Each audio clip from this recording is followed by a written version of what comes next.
What's up, YouTube? How's it going? I'm back at it again with another banger. For this video, I wanted to talk about a few of the steps involved with getting a business insights or any kind of analytics kind of role. So, the first step in getting any analytics jobs, the first step would have to be you apply. And then once you apply, you may get a call from the recruiter. Once you communicate with the recruiter, if they like you, if they think your qualifications or skills meet the requirement for the job, they may pass you along to the project manager, right? And then you have a conversation with the project manager. If they like you, then you progress right to the next stage of the interview process. And then in that next phase, sometimes you get a take home project, right? And so this video, I wanted to focus on what a take home project looks like, some of the work involved in such a take home project, right? And then discuss what they may be looking for, what tools you can use, right, to build the kind of analytics or the kind of business insights dashboards that they may be looking for. And so let's get right into it. And so for such an analytics, right, they may give you raw data. The raw data may look something like this, right? You have data with multiple columns, as you can see. To, I'm trying to remain as discreet as possible, trying to keep the name of the company out of this video. And so that's the kind of raw data that you may get, right? And in addition to getting the raw data, you may also get a set of questions that the company or the team that you're specifically working towards, right, that you're going to be working in, are going to be asking you. And so for this specific business insights role, the questions that I'm being asked are: what data assumptions did you make, and are there concerns that you have about the data? And then the next question would be: what are the top three trends you identified within the data set? What recommendations would you make based on your findings? And then, are there any concerns you have with specific segments of the business? Are there any other insights you would offer from the data? What additional information would you like to have to help you with this analysis? And what additional questions do you have? So, all these questions are based on the raw data that we're given. And so, to answer that question, we would need to use some sort of tool. We could use Python. The data is already given to us, so we don't perhaps need to use SQL to pull this data, right? Because the data has already been given to us in an Excel format. So now the next step, right, is to somehow visualize this data using any sort of accessible tool in order to find the trends that you may need to answer the questions, in order to see if there are any concerns about the data, right? But I mean, first off, you may even notice some concerns because there are some missing rows in the data, right? So we have data missing. That could be a concern. With the missing data, it may be a bit difficult, right, to get a more accurate analysis or distribution of the data. And so we'll see all of this after we've done the analysis. And so for the analysis, I used Tableau for the most part, to do the analytics. Unfortunately, I don't have Tableau on the computer I'm using now. So I used Tableau to do the analytics, and then extracted that data and sent it to myself. And so now I've opened up the data here in the PowerPoint format. So this is what the data looks like. Well, I'm saying this is what the data looks like, but at least this is what the data, once a dashboards have been created off that data. This is what it looks like. So this is the first dashboard that I created from the data, and then the first graph here, right? The type distribution of policy by month. We're getting a monthly view or a monthly distribution of a segment of the business, right? Now we're looking at the type. And so on a monthly basis, what is the distribution of bakery, bike shop, pet shop in the overall set of the data, right? So this is what it looks like, and you can see that based on this graph that for the vast majority of the months, you see that pet shop makes up the vast a significant part of the incoming data.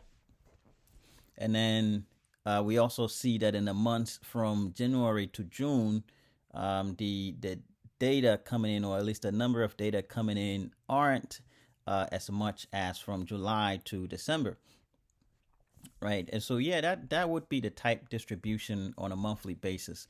And then we also take a look at a monthly look, right, at the automation results.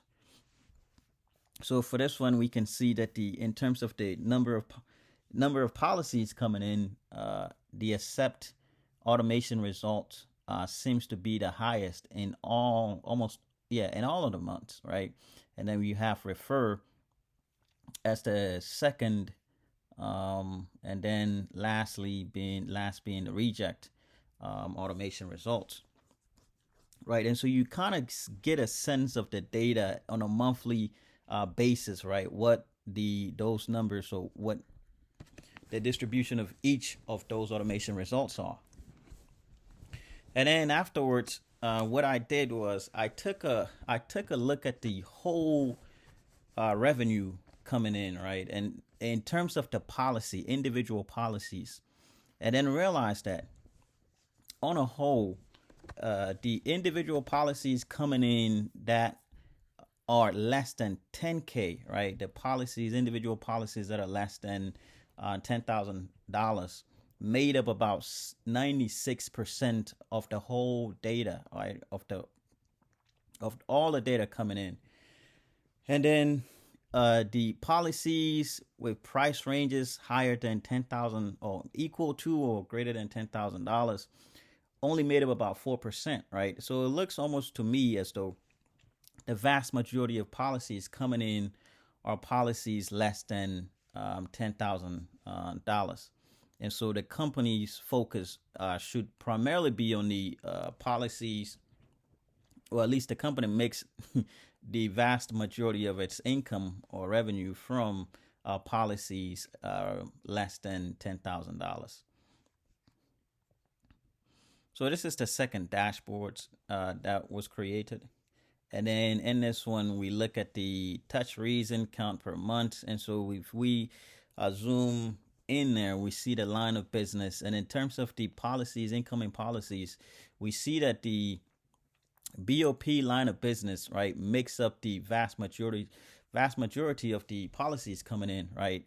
On in all of the months, right? BOP is the highest in every month that we look at, from January to December. BOP is the highest line of business, and then second would be the auto line of business, and then thirdly would be the workers' comp. And then we also took a look at the touch reason. We get a distribution, or at least a monthly distribution of touch reason, and then here also you can see on a monthly basis what the touch reasons look like, and it looks like the risk review appears to be the makes up the bulk of the monthly touch reason.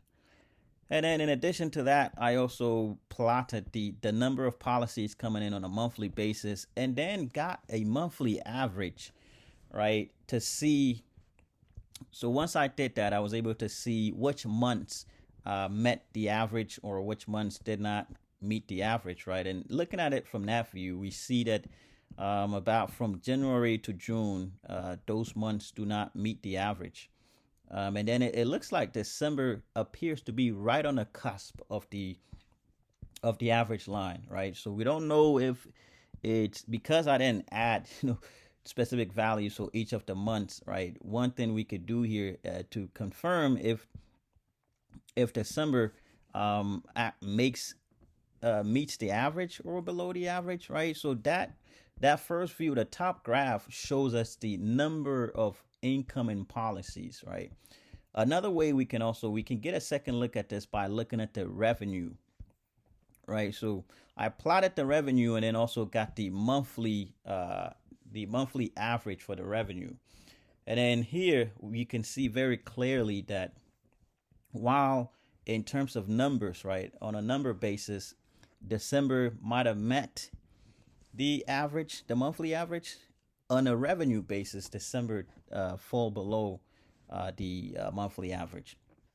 So that's another view that we can look at, right? And then we see that January to June fall below the monthly average, and then July to November are above the monthly average.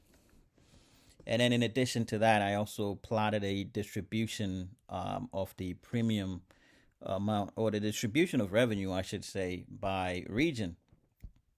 And then here, if you look at it, you see that the Southwest region makes up about, well, let me round this up, makes up about 46% of the total revenue. And Northeast makes up the second largest.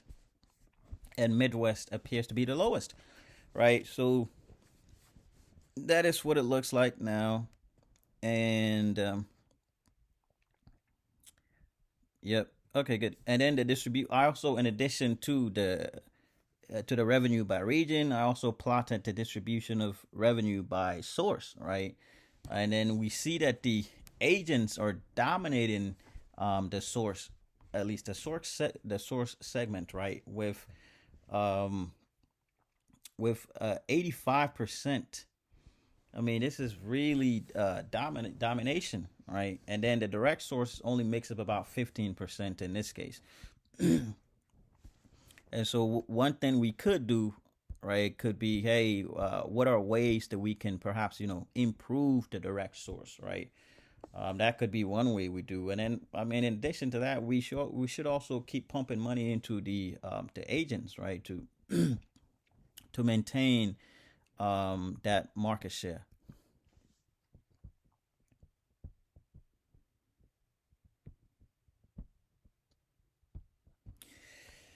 Alrighty, and then there's also the distribution by touch reason, right? So distribution of revenue by touch reason, and here, so you can see the data. I've kept the null values in this one to make a point, right? And the point I'm making here is that the null values, right? Look at the vast amount of this data, right? About 57% of all the incoming data, at least in the column of the touch reason,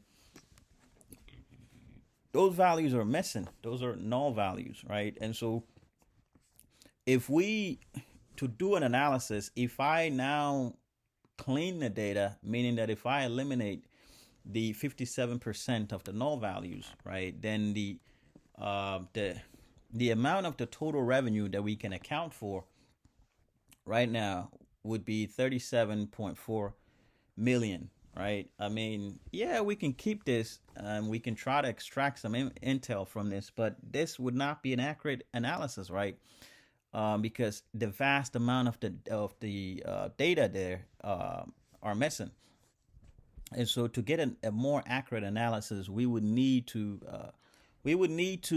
find a way, right, at least in future analysis, to account for that missing data. So that's one thing that I noted. And then lastly, I also looked at the distribution of the revenue by type. We'd already taken a look at the distribution by type on a monthly basis, right? Now we're taking a look at this on a more holistic view. And so by a more holistic view, we also see that pet shop, as we described previously, makes up the vast majority of this segment, right? With about 44.48%. Well, exactly, I wouldn't say about, exactly 44.48% of the distribution that makes up the vast majority of that of the revenue, right? And then secondly, bike shop with a 30.10% makes up the second largest distribution. And bakery is the lowest.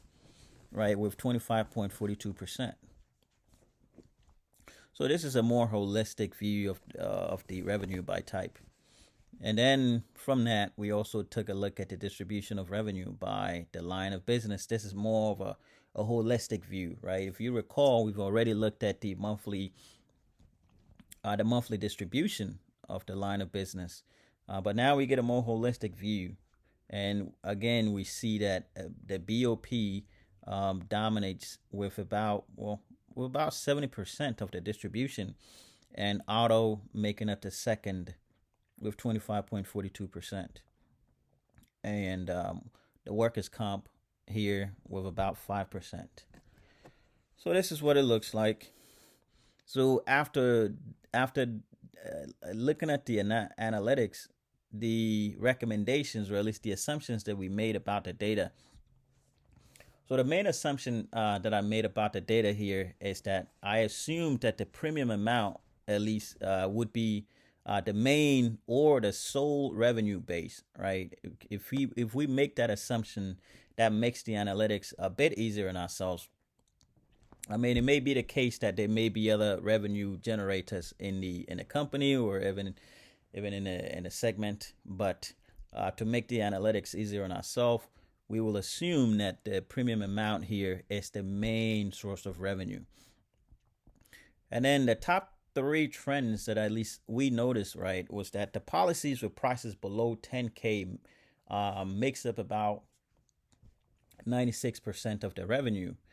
And then the second trend, so I guess what that is saying is that the company makes up the vast, significant part of the revenue from the volume of policies coming in, and not from a few policies with significantly high prices, right? So focus on volume.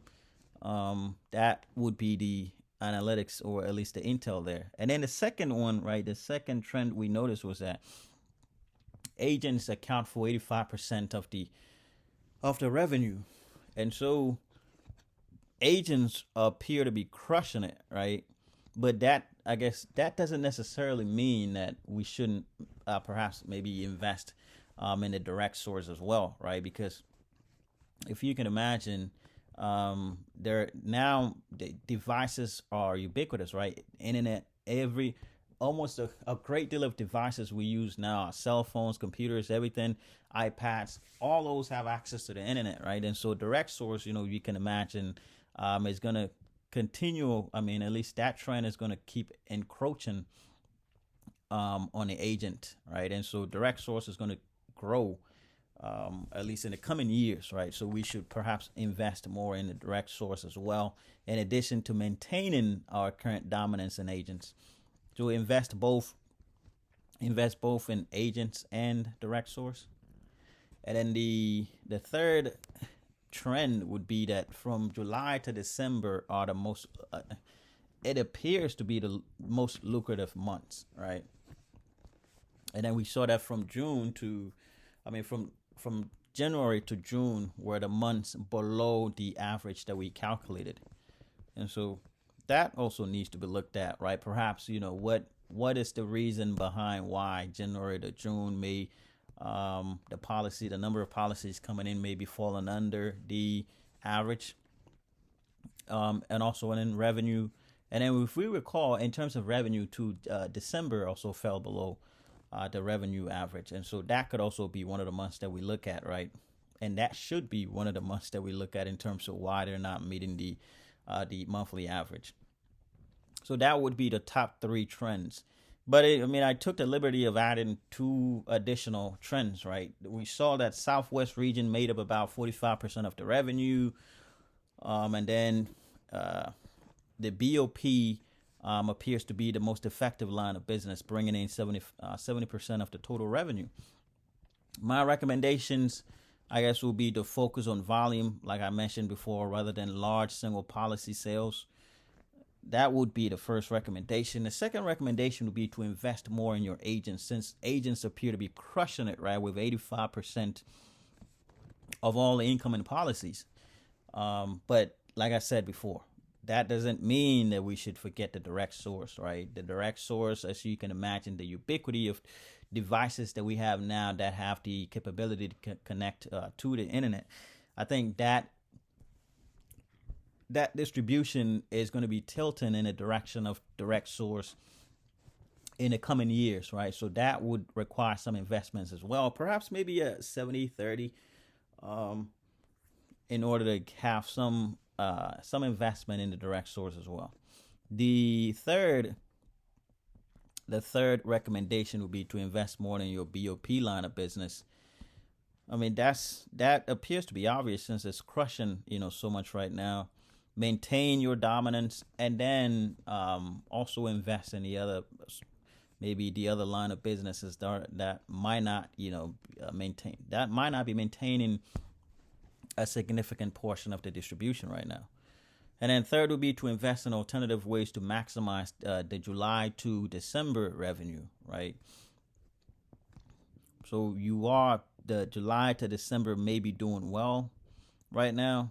Well, I should even say in terms of revenue, July to November may be doing well because December was below the average revenue requirement. So, but yeah, you can invest more in that to invest in alternative ways to see how well or in what other ways could you maximize those months, and then also look at January to June and December, right, to see, hey, what are we doing wrong? What are some lessons that we can perhaps take from the months that are doing well and apply to the months that aren't doing so well? So that could also be some recommendation there.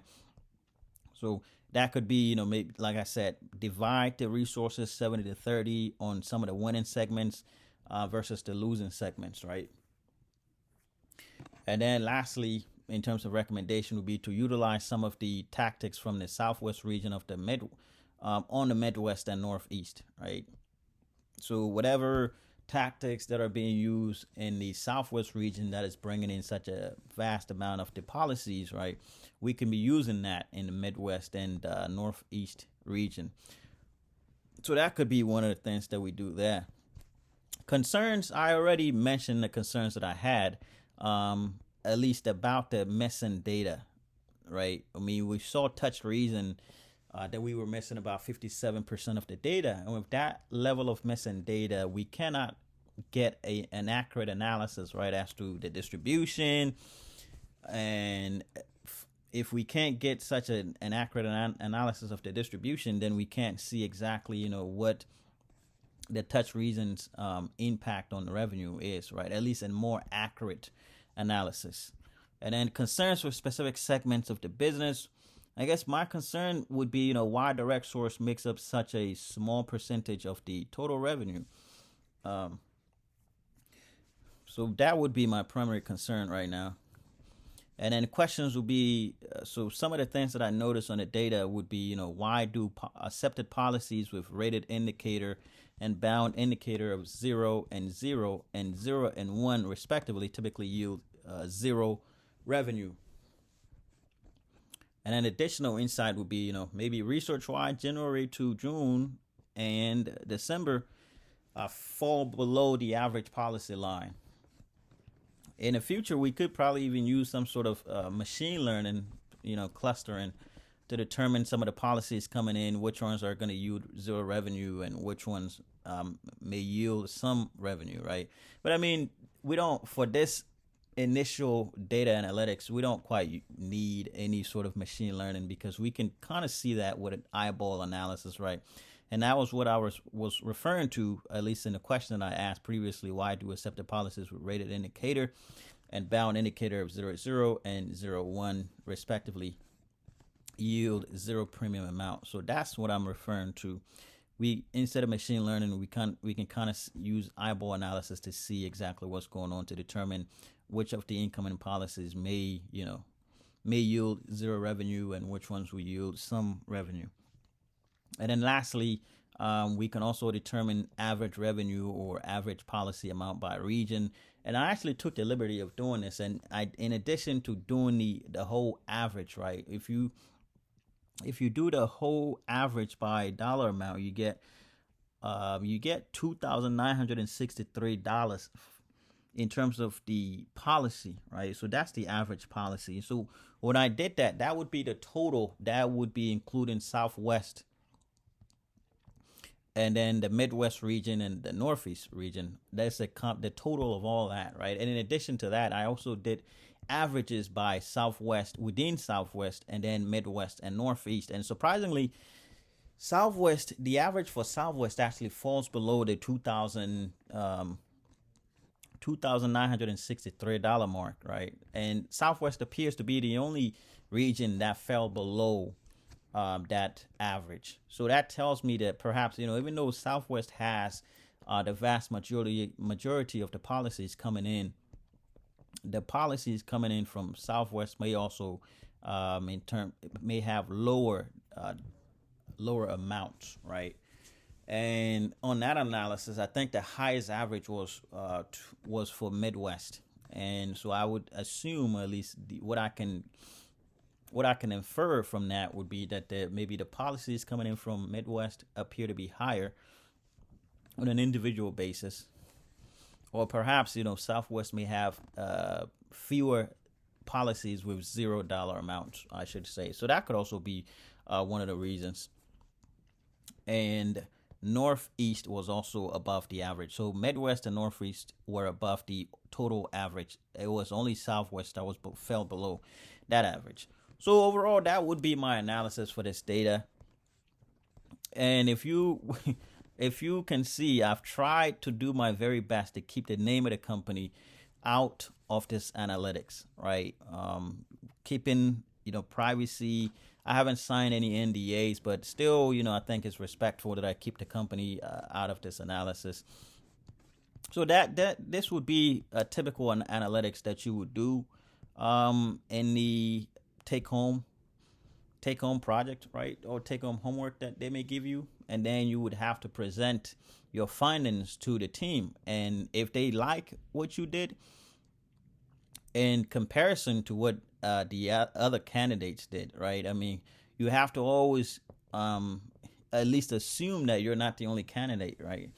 So you're going to be going against other candidates as well. So once they've interviewed all the other candidates and gotten a chance to look at their dashboards and their analytics and their findings and insights, then the team would, get together and talk about maybe what candidate they think in terms of skills and analytics and in terms of experience would better fit the role that they have, right? So this is what you would do. And then after this, perhaps you may get an offer extended to you, and you may be in a position to accept that offer or reject that offer. So this is what it looks like. So I hope you like the analytics. If you have any questions, feel free to drop them in the comment section, and I'll do my best to get back to you. Like I mentioned before, right, the tool that I use to do this analytics, the tool that I use to build the dashboard is Tableau. I have Tableau on this computer. The problem is that I think I'm using a different version of Tableau in the computer that I used to build this dashboard. So when I try to open it here, I'm getting some sort of issue. So I didn't, feel the need to go through the trouble. So I just presented a PowerPoint. So yeah, feel free to drop comments and do let me know what you think. With that said, thank you for watching. And if you haven't subscribed to the channel, do subscribe, right? Because there are going to be a great deal of other videos coming in. And if you have any other video ideas that you want me to maybe work on in terms of in terms of career, in terms of maybe doing data analytics or data science or data engineer, you can also shoot me a comment, and I'll do my best to get back to you. Thank you so much.